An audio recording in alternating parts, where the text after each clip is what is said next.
Hi guys, I am Deepika, a TEFL certified English trainer from Phoenix Academy.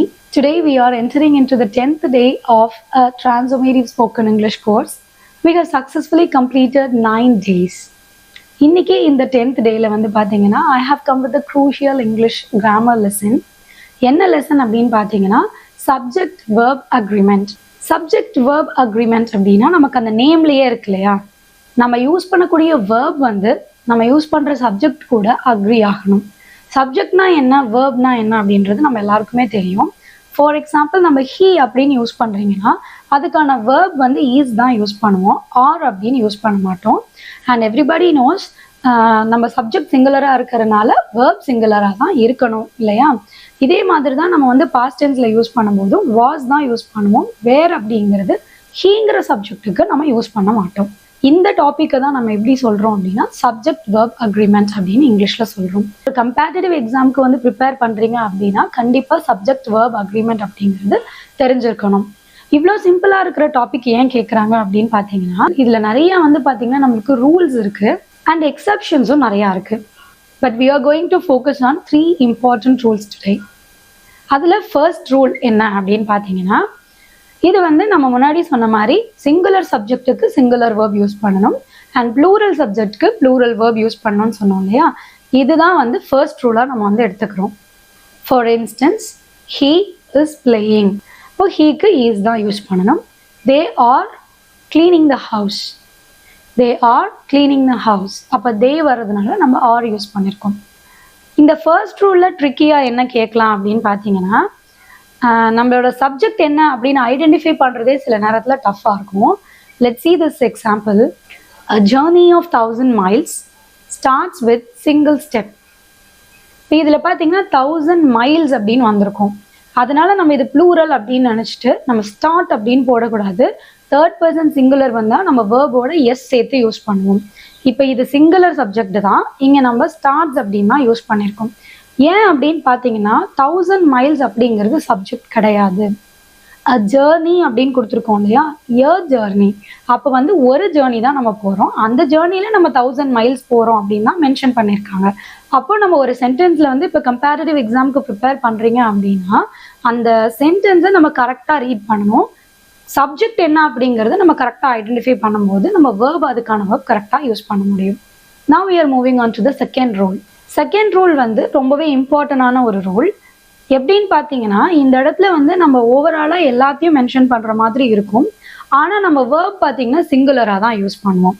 அது ஏன் அப்படின்னு பார்த்தீங்கன்னா இப்போ நான் ஆல் அப்படின்னு சொல்லும்போது எல்லாரையும் சொல்கிறோம், ஆல் ஆர் ஈக்குவல் அப்படின்னு சொல்லும்போது ஆர்னு தான் நம்ம யூஸ் பண்ணியிருக்கோம், ப்ளூரல் வேர்பு யூஸ் பண்ணியிருக்கோம் அந்த இடத்துல.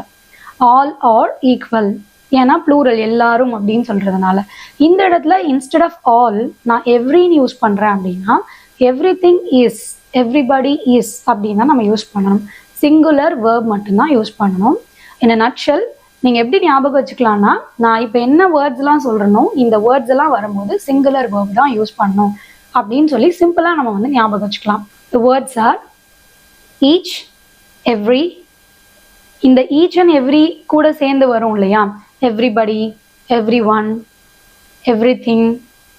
Likewise no வர இடங்கள் no one, nobody, none, nothing. In addition to that or and nor. இப்போ இந்த வார்த்தைகள் நம்ம ஒரு சென்டென்ஸ்ல யூஸ் பண்ணும்போது அந்த இடத்துல நம்ம சிங்குலர் வேர்ப் தான் யூஸ் பண்ணுவோம். For instance everything is perfect, nothing is permanent. Third rule வந்து எதை பேஸ் பண்ணது அப்படின்னு பார்த்தீங்கன்னா கவுண்டபிள்ஸ் அண்ட் அன்கவுண்டபிள்ஸ்னு சொல்லுவோம் இல்லையா, அந்த விஷயம் தெரிஞ்சிருந்தா தேர்ட் ரூல் ஈஸியாக நம்ம வந்து அப்ளை பண்ணலாம். இப்போ கவுண்டபிள்ஸ் அப்படிங்கிறது நம்மளால எண்ணக்கூடியவை அப்படின்னு சொல்லுவோம். நம்ம 1 2 3 அப்படின்னு சொல்லிட்டு நம்ம எண்ணி கவுண்ட் பண்ணிடலாம், அது வந்து கவுண்டபிள்ஸ் அப்படின்னு சொல்லுவோம். அன்கவுண்டபிள்ஸ் அப்படின்னா எண்ண முடியாதவை வந்து அன்கவுண்டபிள்ஸ். இதில் அன்கவுண்டபிள்ஸ் வரும்போது நம்ம சிங்குலர் வேர்ப் தான் யூஸ் பண்ணணும். அன்கவுண்டபிள்ஸ்க்கு எக்ஸாம்பிள்ஸை நம்ம என்ன சொல்லலாம்னு பார்த்தீங்கன்னா education, experience, oil, sugar, rice, water, electricity, and etc. For example, there is some milk left in the fridge. There is some milk left in the fridge. அப்போ ஃப்ரிட்ஜில் வந்து கொஞ்சம் மில்க் வந்து மீதம் இருக்குது அப்படின்னு சொல்கிறோம். யூஸ்வலாக சம் அப்படிங்கிறது ப்ளூரல், நம்ம ப்ளூரலை மென்ஷன் பண்ண தான் யூஸ் பண்ணுவோம். ஆனா இந்த இடத்துல வந்து மில்க் அப்படிங்கிறது அன்கவுண்டபிள் இல்லையா, அதனால நம்ம சிங்குலர் வேர்ப் தான் யூஸ் பண்ணணும். There is some milk left in the fridge தான் சொல்லணும். There are some milk left in the fridge அப்படின்னு சொல்லக்கூடாது. Education is a powerful tool. To sum up this grammar session, நம்ம வந்து 3 ரூல் பார்த்துருக்கோம். அதில் ஃபர்ஸ்ட் ரூல் வந்து for singular subject singular verb use பண்ணணும், ப்ளூரல் சப்ஜெக்ட்டுக்கு ப்ளூரல் வேர்ப் யூஸ் பண்ணணும் அப்படின்னு பார்த்தோம். இதில் வந்து நம்ம இம்பார்ட்டண்டாக தெரிஞ்சுக்க வேண்டிய விஷயம், சம்டைம்ஸ் நமக்கு எது சப்ஜெக்ட் அப்படிங்கிறது ஐடென்டிஃபை பண்ண கஷ்டமாக இருக்கும். சென்டென்ஸை நம்ம 2 to 3 டைம்ஸ் நம்ம ரீட் பண்ணி சப்ஜெக்ட் ஐடென்டிஃபை பண்ணிட்டா அதுக்கான வேர்பை நம்ம ஈஸியாக வந்து செலக்ட் பண்ணி போட முடியும். அண்ட் செகண்ட் ரூல் என்ன பார்த்தோம் அப்படின்னா, each, every, everybody, everything, every one, no one, nobody, nothing, nor and or இந்த மாதிரி வேர்ட்ஸ் வரும்போது நம்ம அந்த சென்டென்ஸில் சிங்குலர் வேர்ப் தான் யூஸ் பண்ணணும் அப்படின்ற ரூல் பார்த்தோம். அண்ட் தேர்ட் ரூல் என்ன பார்த்துருந்தோம் அப்படின்னா, ஃபார் அன்கவுண்டபிள் நவுன்ஸ்க்கு வந்து நம்ம வந்து சிங்குலர் வேர்ப் தான் யூஸ் பண்ணணும் அப்படின்னு பார்த்தோம். சம்டைம்ஸ் ஃபார் அன்கவுண்டபிள் நவுன்ஸ்க்கு நீங்கள் வந்து ப்ளூரல் வேர்ப் யூஸ் பண்ணி பார்த்துருக்கலாம். அதுவே நமக்கு வந்து டவுட்டாக இருக்கும். எப்போ வந்து அப்போ நம்ம ப்ளூரல் வேர்ப் யூஸ் பண்ணுவோன்னு பார்த்தீங்கன்னா, அது அன்கவுண்டபிளாக இருந்தாலும் சம்டைம்ஸ் அது கவுண்டபிள் ஃபார்மில் இருக்கும். ஃபார் எக்ஸாம்பிள், இப்போ கொஞ்சம் மில்க் இருக்குது அப்படின்னு பார்க்கும்போது there is some milk left in the fridge அப்படின்னு பார்த்தோம். இதே வந்து நீங்கள் 4 பேக்கெட்டில் மில்க் இருக்குது அப்படின்னா அது கவுண்டபிள் ஃபார்முக்கு மாறிடும் இல்லையா, கவுண்ட் பண்ணலாம். 1 2 3 4 பேக்கெட்ஸ் அப்படின்னு நம்ம கவுண்ட் பண்ண முடியும்.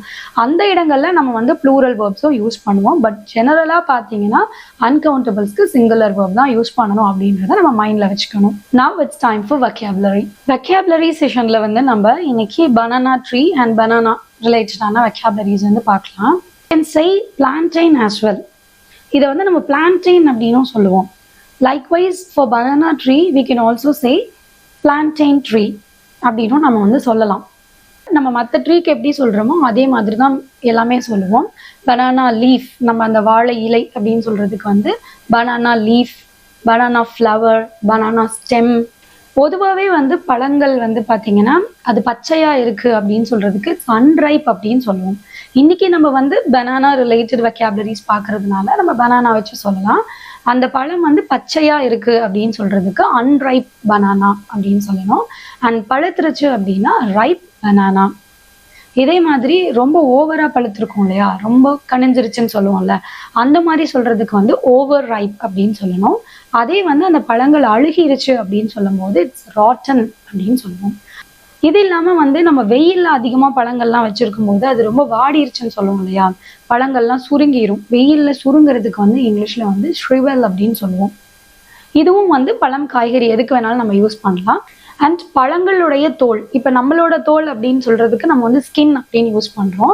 இதே பழங்கள், காய்கறிகள் அதனுடைய தோலை நம்ம வந்து மென்ஷன் பண்ணுறதுக்கு பீல் அப்படின்னு சொல்லுவோம். பீல் அப்படின்னா தோல்ன்ற நவுனாவும் நம்ம யூஸ் பண்ணலாம். அந்த தோலை உரிக்கிறதுக்கும் நம்ம வந்து பீல் அப்படின்னு தான் சொல்லுவோம். ஐ பீல் த பனானா அப்படின்னா நான் வந்து வாழைப்பழத்தினோட தோலை உரிக்கிறேன் அப்படின்னு சொல்லி அர்த்தம். எந்த பழமாக இருந்தாலும் அதனுடைய தோலை உரிக்கிறதுக்கு பீல் அப்படின்னு யூஸ் பண்ணுவோம். Now it's time for pronunciation. Welcome back to Deepika's pronunciation tips day 10. இன்னைக்கு லாஸ்ட் டே, நம்ம வந்து 10 day transformative கோர்ஸோட 10th டேல இருக்கோம். பட் நம்ம வந்து ஒவ்வொரு நாளும் ப்ரொனன்சியேஷனில் வந்து பார்த்தீங்கன்னா ரொம்ப இம்பார்ட்டன்ட் பாயிண்ட்ஸ், உங்களுக்கு தெரியாத நிறைய விஷயங்கள் தெரிஞ்சுக்கிற மாதிரி இருந்திருக்கும். ஏன்னா ஒரு வேர்டு வந்து படிக்கும் போது நியூட்ரலாக படிக்காமல் எந்த இடத்துல வேர்டு ஆக்சென்ட் கொடுத்து படிக்கணும் அப்படிங்கிற விஷயங்கள் நம்ம டிஸ்கஸ் பண்ணியிருந்தோம்.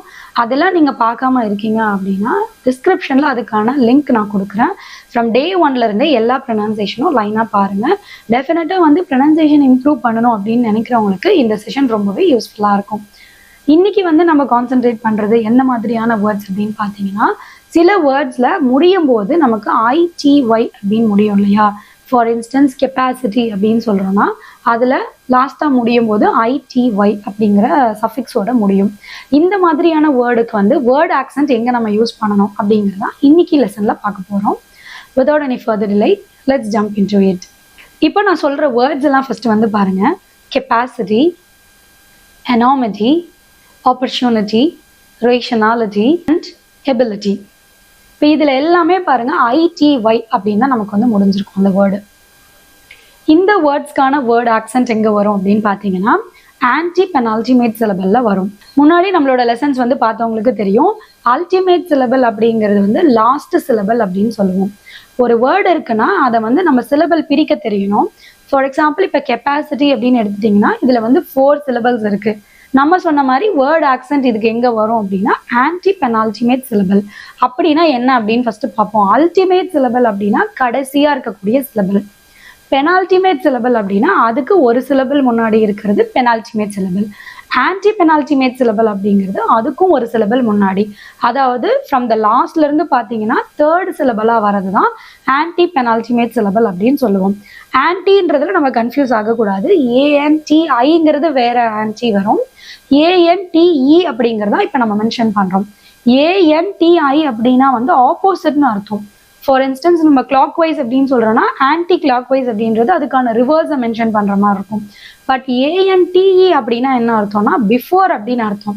இது எந்த இடத்துல யூஸ் பண்ணியிருப்போம்னு பார்த்தீங்கன்னா ஆன்டி மெரிடியம், போஸ்ட் மெரிடியம் பார்த்துருப்போம் இல்லையா. AM PM அப்படிங்கிற இடத்துல ஆன்டினா பிஃபோர், போஸ்ட்னா ஆஃப்டர் அப்படின்னு சொல்லி அர்த்தம். அப்போ ஆன்டி பெனால்டிமேட் சிலபல் அப்படிங்கிறது வந்து லாஸ்ட்ல இருந்து தேர்ட் சிலபல், அங்கே தான் நம்ம வந்து ஸ்ட்ரெஸ் பண்ணணும். இப்போ இந்த மாதிரி வேர்ட்ஸுக்கு வேர்ட் ஆக்சென்ட் எங்கே வரும் அப்படிங்கிறத நம்ம வந்து மேலே ஒரு அப்போஸ்ட்ரோஃபி போட்டிருப்போம். அதை வச்சு நீங்கள் வந்து ஹைலைட் பண்ணியிருக்கிறத வச்சு எந்த இடத்துல வந்து உங்களுக்கு வேர்ட் ஆக்சென்ட் வருது அப்படின்றத நல்லா வந்து கவனிங்க.